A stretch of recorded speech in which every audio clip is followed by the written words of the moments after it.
Friends, मैं आज आपको बताने वाली हूँ क्वेश्चंस। तो करेक्ट द सेंटेंस। आपको सेंटेंस को करेक्ट बनाना है। तो करेक्ट कैसे बनाएंगे? आपसे मैं एक क्वेश्चन करना चाहती हूँ। She were in yesterday. Yesterday, she were in yesterday. Were आया उसमें, तो वेयर क्या होता है? प्लूरल होता है। तो आपको प्लूरल की स्पेलिंग लर्न करनी है। मुझे लर्न है पर मैंने पी सीखा है। ओके, तो उसका शॉर्ट फॉर्म होगा। तो शी जो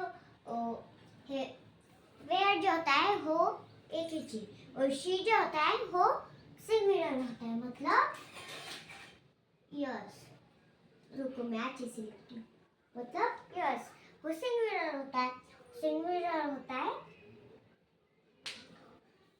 तो उसका आंसर मैं आप लोगों से पूछना चाहती हूँ। तो पहले मैं बताती हूँ और आप जरूर वीडियो लास्ट तक देखिए।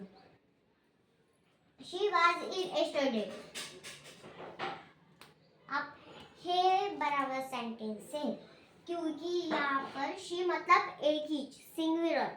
she मतलब एक ही, सिंगुलर। सिंगुलर, हाँ, सिंगुलर होते हैं वो, इसलिए वहां पर was। और पहले आपको ये ध्यान में रखना है, वेयर मतलब प्लूरल,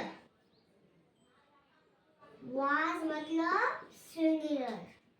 बताया आपको ये ध्यान में रखना है। पहले ध्यान में रखकर फिर वन लाइन है रिबो कर देकर वहां पर ही शूज was dirty। ही शूज was dirty। was मतलब मैंने यहाँ पर लिख कर दिया है। was मतलब सिंगुलर, मतलब एक ही। तो वहां पर was आया तो गलत क्वेश्चन है। आप इसका सही क्वेश्चन आप बताओगे, मैं नहीं बताऊंगी। तो पहले मैं बताती हूँ, तो फिर आप मेरे सुनो ध्यान से। ही शूज वेयर डर्टी, मतलब यहाँ पर शूज है, शूज, और यहाँ पर वाज था, शूज वाज, तो वहां पर शूज था। और ये तो आपको पता है, ये देखो, पहले ये देखो आप बोर्ड पर, ये मेरे पीछे बोलो, VERE, वेयर, WAS, वाज।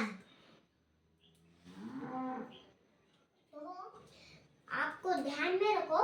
और वो ये जो है ना, वो बहुत अच्छा है, इंग्लिश ग्रामर का है। तो इंग्लिश ग्रामर का आपको ध्यान से क्या है वो, कुछ तो भी उसके बारे में आपको एग्जाम में आ सकता है, इसलिए आप इधर ही करो। मेरे वीडियो हर रोज देखते जाओ। मैं YouTube पर भी डालूंगी, हाँ, कभी कभी तो YouTube पर डालूंगी, और आप मेरे वीडियो डेली देखिए। और मैं फर्स्ट की हूँ। His shoes was dirty. His shoes were dirty. Was they in the temple? और मैं आपको बताना चाहती हूँ, जो दे है ना, वो भी क्या होता है? प्लूरल होता है। दे आया इधर, रुको आप, यहाँ पर दे आया और वहां पर was है। तो इधर देखिए, see here, was को मैंने सिंगुलर दिया है, और यहाँ पर was है, तो है क्या हो गया? गलत आंसर हो गया, मतलब है नेगेटिव हो गया। नेगेटिव हो गया, और है उसका हमें अफर्मेटिव सेंटेंस बनाना है, मतलब करेक्ट सेंटेंस बनाना है। Were they in the temple, मतलब वहां पर दे आए पर वहां पर was था।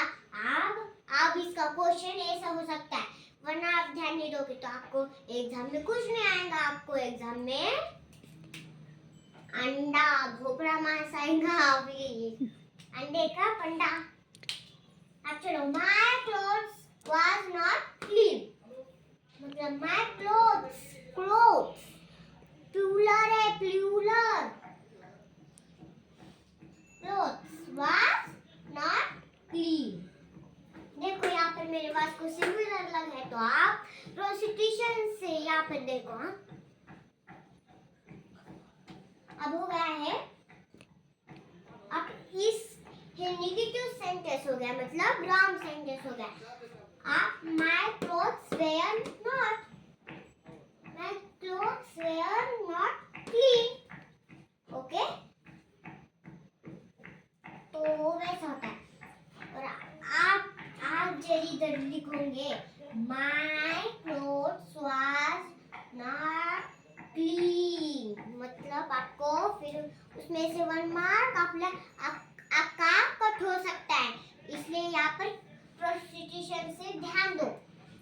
तो माय रिच वुमन वाज, मतलब मैंने अलग दिया है, तो इसका है my aunt was a rich woman, मतलब मैंने वाज का पर भी लगाया है और आपको वर्ड सही पर लगाना है। तो दो चाइल्ड नॉट वाज, तो इसका आंसर आप कमेंट में लिख देकर करो। और मैं फर्स्ट की हूँ और आप सेकंड की थर्ड के भी हो सकते हैं, पर मुझे आते हैं पर आपको नहीं आता